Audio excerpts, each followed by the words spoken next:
This country was taken over by a group of people with a policy coup. Wolfowitz and Cheney and Rumsfeld, and you could name a half dozen other collaborators from the Project for a New American Century. They wanted us to destabilize the Middle East, turn it upside down, make it under our control. Was there a national dialogue on this? Did senators and congressmen stand up and denounce this plan? Was there a full-fledged American debate on it? Absolutely not. And there still isn't. And that's why we're failing in Iraq. Because Iran and Syria know about the plan. All you have to do is read the Weekly Standard and listen to Bill Kristol, and he blabbermouths it all over the world.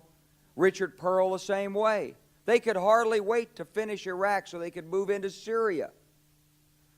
It was like a laydown. Oh, our legions are going to go in there. This wasn't what the American people voted George Bush into office. Well, they didn't actually vote him into office, but it wasn't what many of the people who... It wasn't what he campaigned on. He campaigned on a humble foreign policy, the most arrogant foreign policy in American history. He campaigned on no peacekeeping, no nation building, and here he is with Afghanistan and Iraq. It's astonishing. So the root of the problem is not how many troops are in Iraq. Please believe me. Don't be mad, if you're a Democrat, at your Democratic congressman because they can't reduce the troops and frustrate the president. That's not the issue. And if you're a Republican, don't be mad at the Democrats because they're fussing with the troops. Whether you're a Democrat or a Republican, if you're an American, you ought to be concerned about the strategy of the United States in this region. What is our aim? What is our purpose? Why are we there? Why are Americans dying in this region? That is the issue.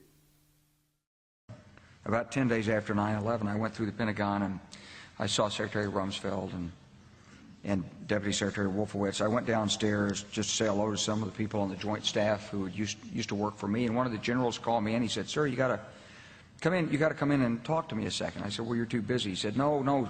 He says, "We've made the decision. We're going to war with Iraq." This was on or about the 20th of September. I said, "We're going to war with Iraq. Why?" He said, "I don't know." He said, "I guess they don't know what else to do." So I said, "Well, did they find some information connecting Saddam to Al-Qaeda?" He said, No. He says, "There's nothing new that way. They just made the decision to go to war with Iraq." He said, "I guess it's like we don't know what to do about terrorists, but we've got a good military and we can take down governments." And he said, "I guess if the only tool you have is a hammer, every problem has to look like a nail." So I came back to see him a few weeks later, and by that time we were bombing in Afghanistan. I said, "Are we still going to war with Iraq?" And he said, "Oh, it's worse than that."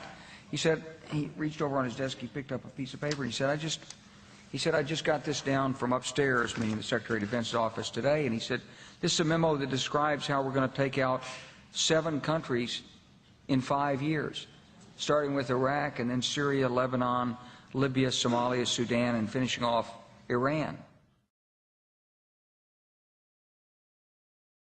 The truth is about the Middle East is, had there been no oil there, it would be like Africa. Nobody is threatening to intervene in Africa. The problem is the opposite. We keep asking for people to intervene and stop it. And there's no question that the presence of petroleum throughout the region has sparked great power involvement.